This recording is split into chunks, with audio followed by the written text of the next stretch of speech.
Assalamualaikum warahmatullahi wabarakatuh. Perkenalkan, kami dari kelompok 3 yang beranggotakan saya sendiri, Restu Hambali Istiqomah, selaku moderator dan pemateri. Ada Natasha selaku pemateri, Ayuni selaku pemateri, dan Meja selaku pemateri. Di sini kami akan mempresentasikan pembahasan yang berjudul memahami realitas perbedaan individu dan aplikasinya dalam pendidikan.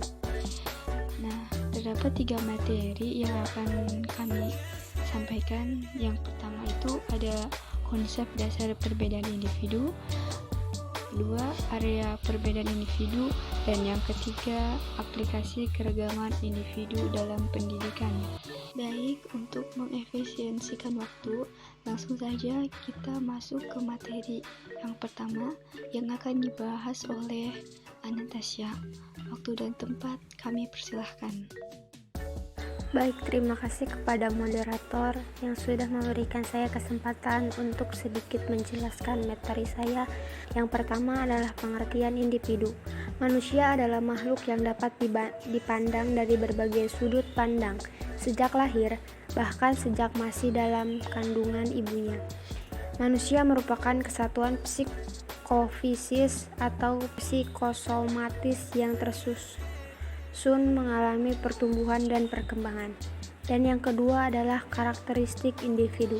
Setiap individu memiliki ciri dan sifat atau karakteristik bawaan atau heredity, dan karakteristik yang diperoleh dari pengaruh lingkungan. Karakteristik bawaan merupakan karakteristik turunan yang dimiliki sejak lahir, baik yang menyangkut faktor biologis maupun faktor sosial psikologis. Konsep dasar perbedaan individu. Perbedaan individu merupakan sebuah pernyataan tentang adanya perbedaan-perbedaan pada setiap siswa. Perbedaan tersebut meliputi fisik maupun psikologis dengan berbagai macam variasi dan jenis yang akan mempengaruhi proses belajar dan pembelajaran. Hasilnya, keberhasilan maupun kegagalan proses pembelajaran akan terlihat dalam bentuk prestasi belajar dan perilaku siswa sebagai hasil belajar. Artinya, prestasi belajar yang baik menunjukkan adanya proses belajar dan pembelajaran yang baik. Sebaliknya, proses belajar dan pembelajaran yang kurang baik akan terlihat dari mayoritas prestasi belajar siswa yang kurang memuaskan. Perbedaan individu berkaitan dengan pembahasan dalam psikologis kepribadian yang membahas tentang perbedaan-perbedaan dan persamaan secara psikologis antar individu dalam lingkungan sosialnya. Perbedaan individu dalam pendidikan dan pembelajaran menjelaskan tentang perbedaan-perbedaan yang berkaitan dengan perbedaan siswa dalam hal berpikir, berperasaan, dan bertindak dalam suatu kelas. Terima kasih, saya kembalikan kepada moderator. Baik, terima kasih kepada Anastasia yang telah menyampaikan materinya. Kemudian kita lanjut ke materi yang kedua yang akan dibahas oleh Ayuni.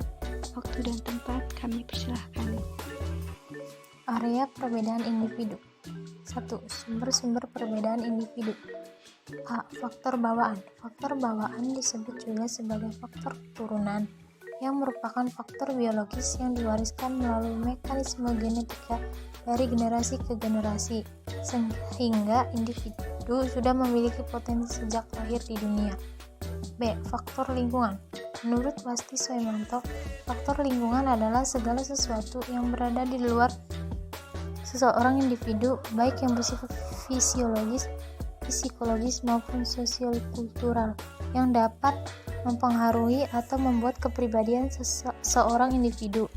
Faktor lingkungan yang kompleks dan terus berkembang akan mempengaruhi proses terbentuknya perbedaan individu, mulai dari lingkungan keluarga, sekolah, teman bermain, dan lingkungan sosial kultural yang lebih luas. Dalam lingkup kajian psikologi pendidikan, secara garis besar faktor-faktor yang menyebabkan munculnya perbedaan individu adalah perbedaan lingkungan alam dan perbedaan lingkungan sosial. 2. Macam-macam perbedaan individu. Perbedaan individu dibedakan menjadi dua, yaitu perbedaan individu dari aspek jasmani dan perbedaan individu dari aspek kejiwaan atau psikis. Pada perbedaan individu dari aspek jasmani ini meliputi keseluruhan konstitusi tubuh manusia yang secara kasat mata dapat dilihat. Artinya, perbedaan ini dapat diperhatikan dari aspek jasmani. Misalkan saja pada siswa satu kelas, di antara para siswa-siswa tidak ada individu yang sama persis dengan individu lainnya. Mereka berbeda fisik seperti tinggi tubuh, bentuk hidung, atau warna kulit.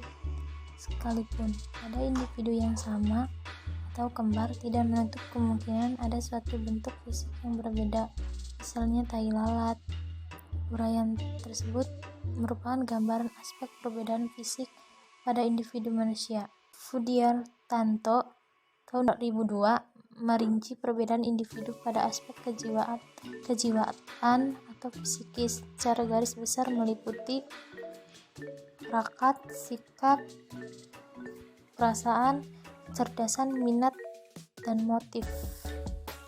Baik, terima kasih kepada Ayuni yang telah menyampaikan materinya. Kita lanjut ke materi yang ketiga yang akan dibahas oleh Bagja. Waktu dan tempat kami persilahkan. Terima kasih kepada Teh Amel atas kesempatannya. Selanjutnya saya akan menjelaskan aplikasi keragaman individu dalam pendidikan. Perbedaan individu sudah pasti akan berdampak pada tingkat kecepatan metode dan aktivitas siswa dalam belajar dan mengikuti proses pembelajaran. Oleh sebab itu, guru perlu memahami dengan baik kondisi dan karakteristik belajar siswanya.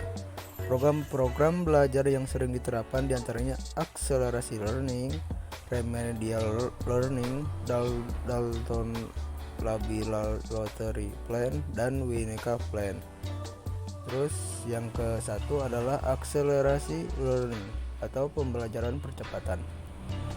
Akselerasi learning atau pembelajaran percepatan adalah program pembelajaran yang disesuaikan dengan bakat, kemampuan, tingkat kecepatan dalam belajar, dan kecerdasan istimewa yang dimiliki siswa.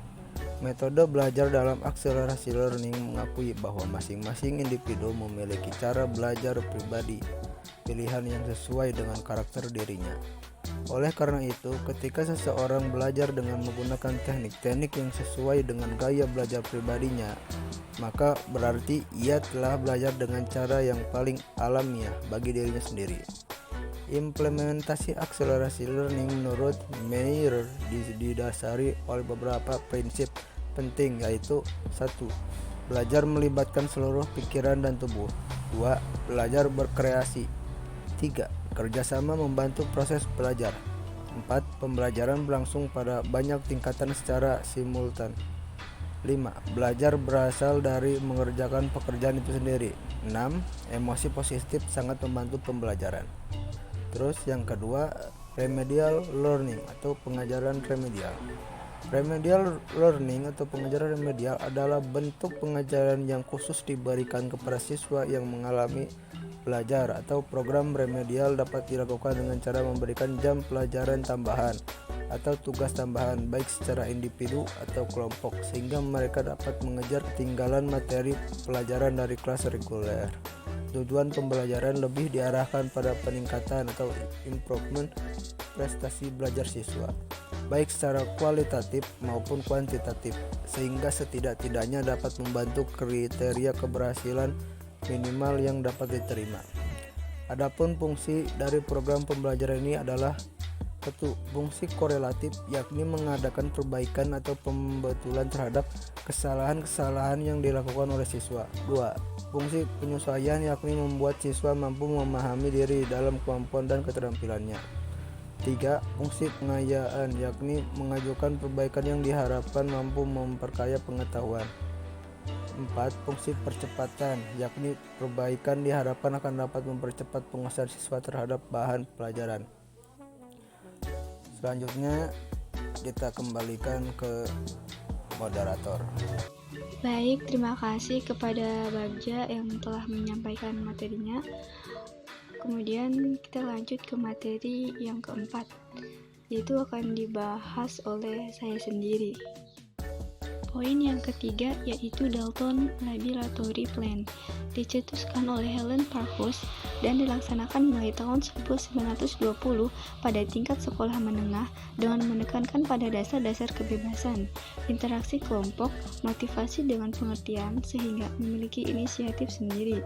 Menurut Dalton Plan, sekolah ibarat rumah. Ruang kelas dirubah menjadi laboratorium di mana fungsi guru ialah memelihara suasana belajar.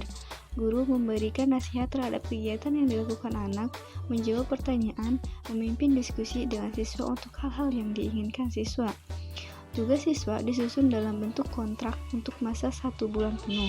Siswa bebas dalam menyelesaikan tugasnya itu menurut caranya sendiri dengan bantuan guru. Memberikan bimbingan dan siswa membuat sendiri catatan kemajuan yang dicapainya sehari-hari. Siswa juga diberikan kesempatan untuk kegiatan kelompok dalam pelajaran-pelajaran lain.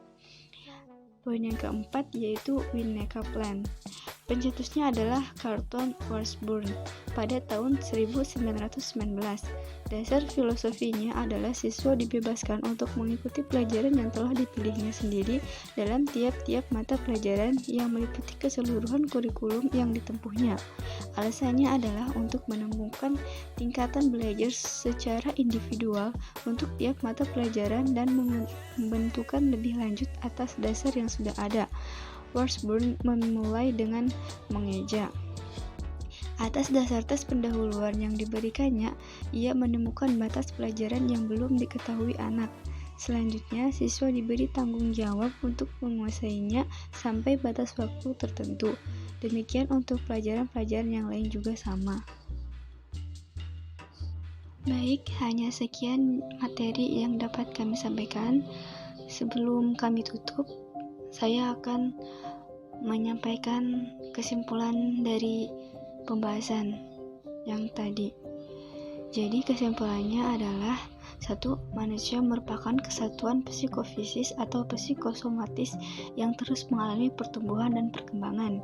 Setiap individu memiliki karakteristik yang berbeda-beda, baik karakteristik bawaan maupun karakteristik yang dipengaruhi lingkungan.